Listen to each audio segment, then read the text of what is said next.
Assalamualaikum warahmatullahi wabarakatuh. Alhamdulillahi rabbil alamin wassalatu wassalamu ala sayyidil mursalin nabiyina Muhammadin wa ala alihi wa sahbihi ajma'in amma ba'du. Allahumma anfa'na bima 'allamtana wa 'allimna ma yanfa'una wa zidna ilman. Rabb Rabbi shrah li sadri wa yassir li amri wahlul 'uqdatam min lisani yafqahu qawli. Saya Repliana Syafiq dari Prodi Ilmu Al-Quran dan Tafsir hendak menunaikan tugas ujian tengah semester dari mata kuliah Hadis Ahkam dengan dosen pengampu Ustadz Dr. Mukhrid Siddiqi. Dalam video ini saya ingin membahas sebuah tema yang sangat relevan dengan kondisi masyarakat kita saat ini, yaitu pelecehan seksual dan bagaimana Islam memberikan perlindungan terhadap perempuan. Ya, sudah sama-sama kita ketahui bahwasanya pelecehan seksual ini bisa terjadi di mana saja, seperti di tempat kerja, di ruang publik, kayak di transportasi umum ya, yaitu kayak di angkot atau kereta, eh, dan bisa juga terjadi di media sosial dan bahkan di tempat-tempat yang kita anggap aman, seperti di sekolah atau di tempat keagamaan sekalipun, tidak luput dari yang namanya pelecehan seksual. Ya. Dan Islam sebagai agama yang sempurna memberikan kita solusi dengan mengatur batasan-batasan interaksi antara laki-laki dan perempuan agar tidak tercipta peluang terjadinya penyalahgunaan, tekanan, atau pelecehan itu sendiri. Prinsip kehormatan, penjagaan diri, dan adab pergaulan sudah diajarkan langsung oleh Nabi kita, Nabi Muhammad Sallallahu Alaihi Wasallam. Salah satu contoh prinsip tersebut dapat kita lihat dalam sebuah hadis yang menjadi fokus pembahasan dalam video ini, yaitu hadis yang menjelaskan bagaimana Nabi Muhammad SAW berinteraksi dengan para perempuan. Dan dari hadis ini kita akan memahami bagaimana Nabi menjaga batasan, menjaga kehormatan, dan memberi teladan dalam perlindungan perempuan sejak awal Islam. Ya, berikutnya kita masuk pada hadis, yaitu hadis yang diriwayatkan dari Imam Al-Bukhari. Ya, bunyi hadisnya: Bismillahirrahmanirrahim. Haddatsana Mahmudun, haddatsana Abdul Razzaq, akhbarana Ma'mar an Az-Zuhri an Urwata an Aisyah radhiyallahu anha qalat كان النبي صلى الله عليه وسلم يبايع النساء بالكلام بهذه الآية لا يشركن بالله شيئا قالت وما مست يد رسول الله صلى الله عليه وسلم يد امرأة إلا امرأة يملكها. Telah menceritakan kepada kami Mahmud, telah menceritakan kepada kami Abdul Razzaq, telah mengabarkan kepada kami Ma'mar dari Az-Zuhri, dari Urwah, dari Aisyah radhiyallahu anha mengatakan, Nabi Shallallahu Alaihi Wasallam membaiat wanita cukup dengan lisan, tidak berjabat tangan, dengan ayat ini, yaitu la yusyrik nabillahi syai'a, untuk tidak menyekutukan Allah dengan sesuatu apapun, sampai akhir ayat, yaitu dalam surah Al-Mumtahanah ayat 12. Ibunda Aisyah berkata, tangan Rasulullah Shallallahu Alaihi Wasallam sama sekali tidak pernah menyentuh wanita kecuali wanita selain istri yang beliau miliki, yaitu budak. Sebelum kita masuk pada penjelasan hadis ini, kita masuk terlebih dahulu pada takhrid hadis. Ya. Hadis ini di dalam hadis ini ada 6 perawi yang meriwayatkan.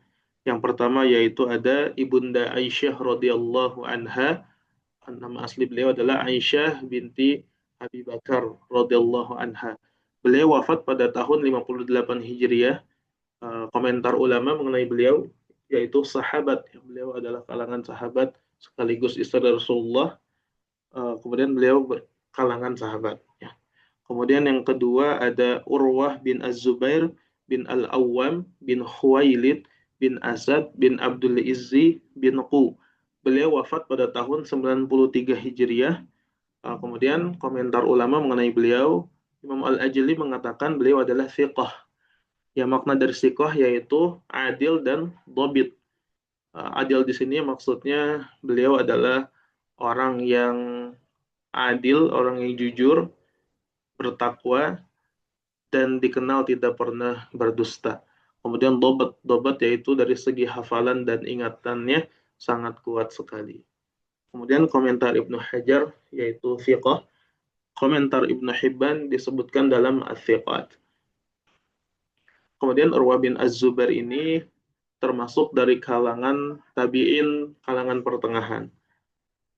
Kemudian perawi yang ketiga yaitu ada Muhammad bin Muslim bin Ubaidillah bin Abdullah bin Syihab. Beliau wafat pada tahun 124 Hijriah.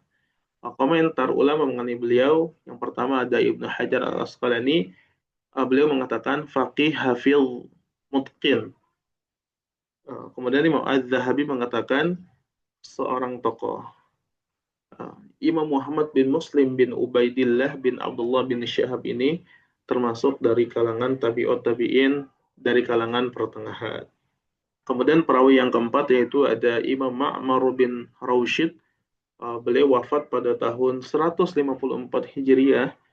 Komentar ulama mengenai beliau yaitu yang pertama ada Imam Yahya bin Ma'mun. Beliau mengatakan fiqh. Kemudian Imam Ya'qub bin Syu'bah, beliau mengatakan fiqh. Kemudian Imam Abu Hatim, beliau mengatakan salihul hadis. Dan Imam An-Nasai mengatakan fiqh ma'mun. Ya, Ma'mar bin Rashid ini termasuk dari kalangan tabi'in yang tua. Ya. Kemudian berikutnya ada Imam Abdul Razak bin Hammam bin Nafi'. Beliau wafat pada tahun 211 Hijriah. Komentar ulama mengenai beliau yang pertama yaitu Imam Abu Daud mengatakan beliau adalah thiqah. Kemudian Imam Al-Ajli mengatakan beliau thiqah namun tertuduh Syiah. Kemudian Imam An-Nasai berkomentar beliau sahabat, dan Imam Ibnu Adi berkomentar la ba'sa bih. Imam Abdul Razak bin Hammam bin Nafi' termasuk kalangan tabi'in yang biasa, kalangan biasa. Kemudian perawi terakhir yaitu ada Mahmud bin Ghailan. Beliau wafat pada tahun 239 Hijriah. Komentar ulama mengenai beliau yang pertama Imam An-Nasai mengatakan beliau adalah thiqah. Dan Ibnu Hibban yaitu disebutkan dalam As-Thiqat. Ibnu Hajar Al-Asqalani mengatakan beliau thiqah, dan Imam Az-Zahabi mengatakan beliau adalah hafil. Dan Imam Mahmud bin Ghailan ini termasuk dari tabi'in kalangan pertengahan. Ya, dari sanad hadis ini, ya, dari perawi hadis ini, komentar para ulama itu mengatakan banyak yang mengatakan fiqh, ya intinya bagus semua. Berarti hadis ini bisa dikategorikan dengan hadis yang sahih. Ya. Nah, selanjutnya kita masuk pada pelajaran hadis. Pelajaran hadis yang pertama, membaiat wanita hanya dengan ucapan tanpa berjabat tangan. Ya. Dalam Islam, proses membaiat atau membuat perjanjian kesetiaan kepada Nabi Muhammad SAW memiliki adab dan aturan yang berbeda antara laki-laki dan perempuan. Ya. Untuk perempuan, sebagaimana yang disebutkan dalam hadis, Nabi memerintahkan hanya dengan lisan saja, tanpa dengan jabatan tangan. Ya, jadi berbaiatnya cukup dengan lisan. Ya, Nabi membacakan ya Quran surah Al-Mumtahanah, yang untuk syaratnya itu ada dalam Quran surah Al-Mumtahanah ayat 12, la yusyrikna billahi syai'a.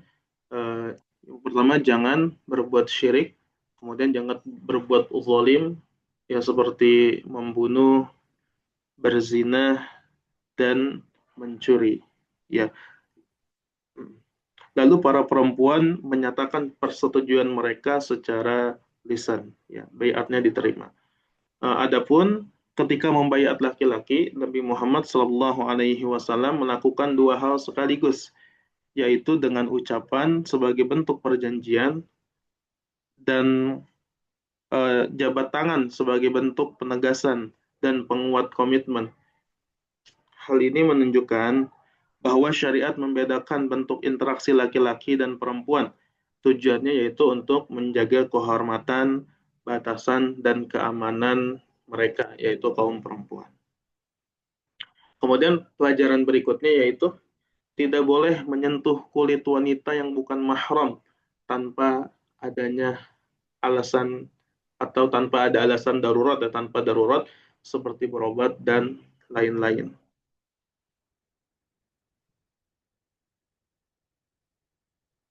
Ya, di hadis disebutkan Nabi Muhammad SAW kan tidak menjabat tangan, tidak menjabat tangan. Tapi para ulama ada yang mensyarah ya, yaitu boleh menjabat tangan wanita asalkan dalam sesuatu yang darurat ya, seperti berobat dan yang lainnya. Dan ini hukumnya diperbolehkan. Ya. Nah, jadi inilah pelajaran hadis yang dapat diambil. Ya. Kemudian kita masuk pada kesimpulan hukum. Yang pertama, berjabat tangan antara laki-laki dengan wanita yang bukan mahram dihukumi haram oleh ulama empat mazhab. Nah, jadi berjabat tangan antara laki-laki dan perempuan hukumnya haram. Ya. Dan ini pendapat jumhur ulama empat mazhab. Ya. Yaitu tujuannya apa? Tujuannya untuk menjaga kehormatan perempuan uh, dan menjaga laki-laki dari fitnah syahwat. Kemudian berikutnya berjabat kesimpulan hukum berikutnya yaitu berjabat tangan dengan wanita tua yang laki-laki tidak ada syahwat lagi dengannya dihukumi boleh oleh ulama Hanafiyah dan Hambali. Ya, jadi Imam Hambali dan Imam Hanafiyah dan ulama Hanafiyah membolehkan berjabat tangan dengan wanita tua yang mana kita tidak memiliki syahwat lagi kepadanya. Kemudian berikutnya, semua mazhab sepakat bahwa dalam kondisi darurat seperti pengobatan, penyelamatan, atau keadaan tidak bisa dihindari sentuhan menjadi boleh sesuai kadar kebutuhan. Ya, jadi itulah kesimpulan hukumnya. Ya. Cukup sekian yang dapat saya sampaikan. Ya. Assalamualaikum warahmatullahi wabarakatuh.